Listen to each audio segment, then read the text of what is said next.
Okay, welcome back. It's week 3 of COM354. Let's go ahead and get started. The focus this week is about increasing credibility. And when we talk about credibility, we can break it down into 3 main areas. There's first speaker credibility. There's also knowing your material, or how confident you come off, and typically the better one knows their material, the more confident they are, and the more confident they are, the more credible they appear. Finally is research. In other words, how much information, and credible information at that, is provided to support the position or to provide information as an informative presentation. The first item I want to talk about is a speaker's credibility.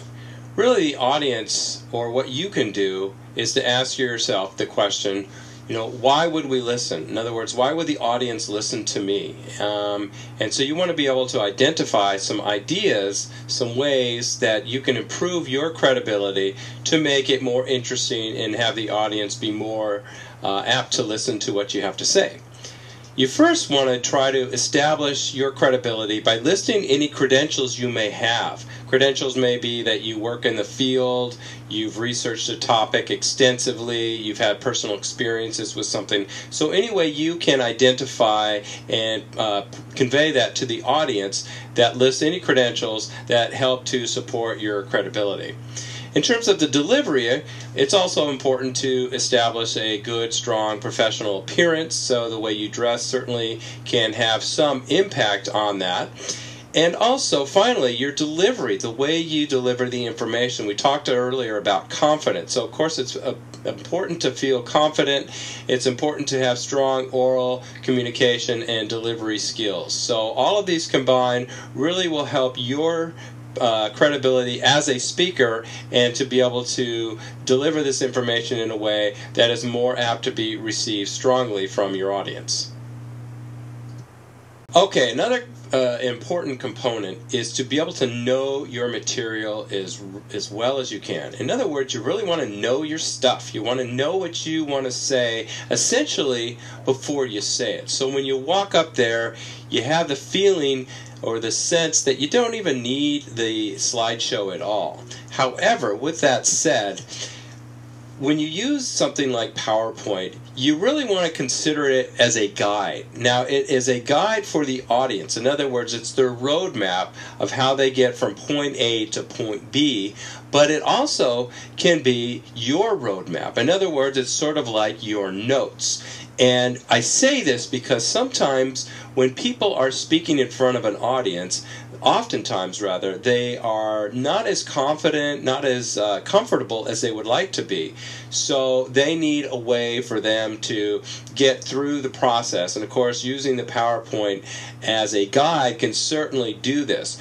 But the reality sometimes is that we have to pretend as if we're feeling more comfortable and confident than we really are. So in this case, you want to try and fake it. You want to give the impression that you are as comfortable as you can be.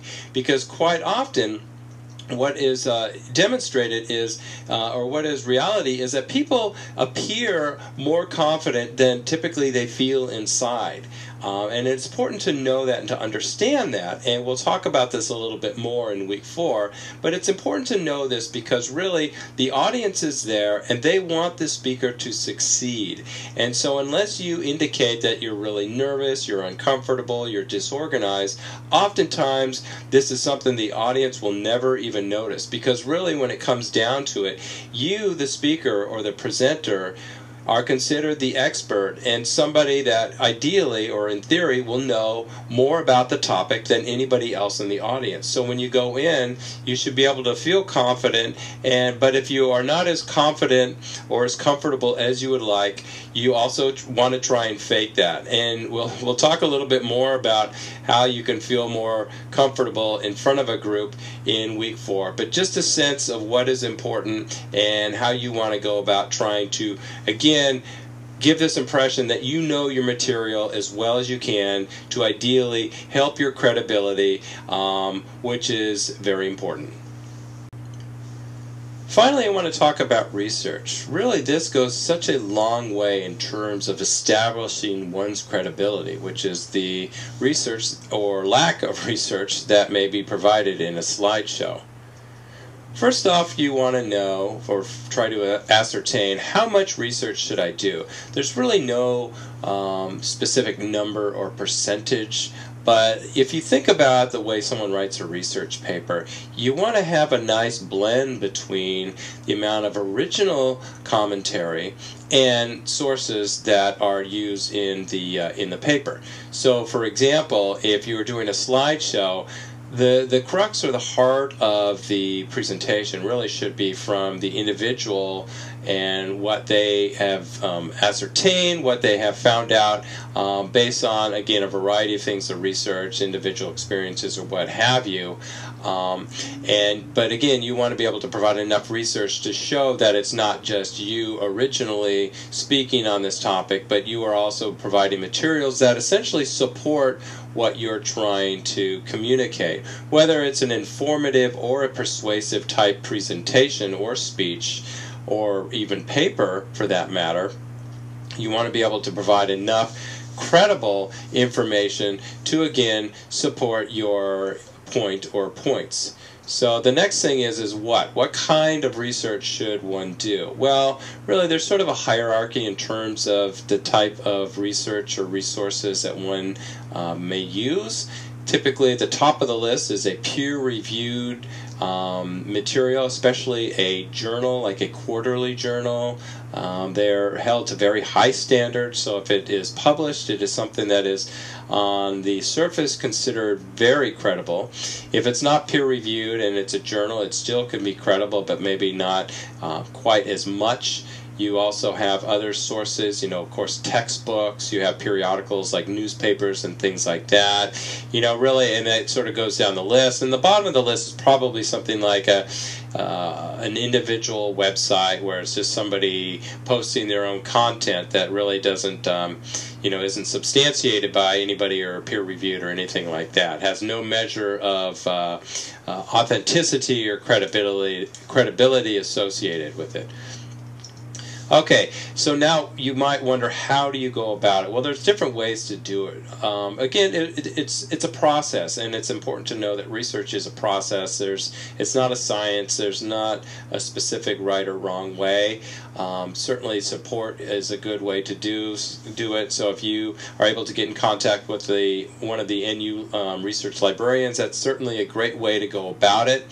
And when you begin, again, it's important to realize that it's a process. So what happens is you don't want to over-evaluate yourself or the material. You want to start with some keywords, and you want to go in and try to determine what you can find.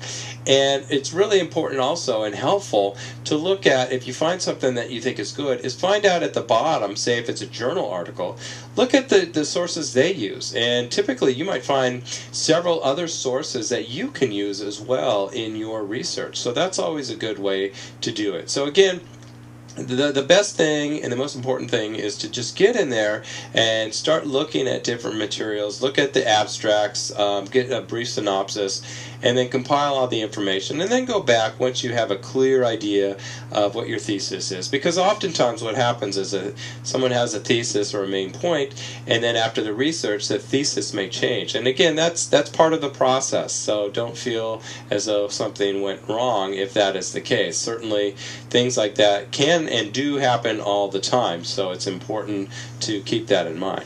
The final thing I want to talk about is that it is very, very important for you to cite all your sources. If you're trying to convey information that is not your own, in other words, somebody else's ideas or direct quotes, and you're not giving credit where credit is due, that can be considered plagiarism and can be very, something that can get you into trouble.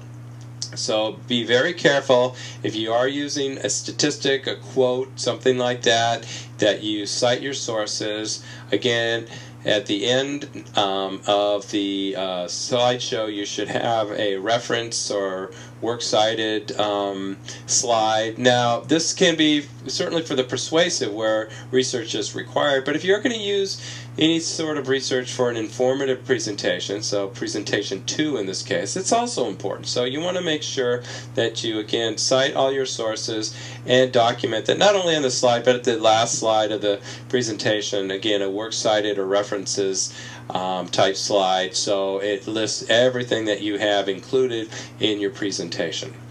So thanks very much. This is the end of the 3rd lecture.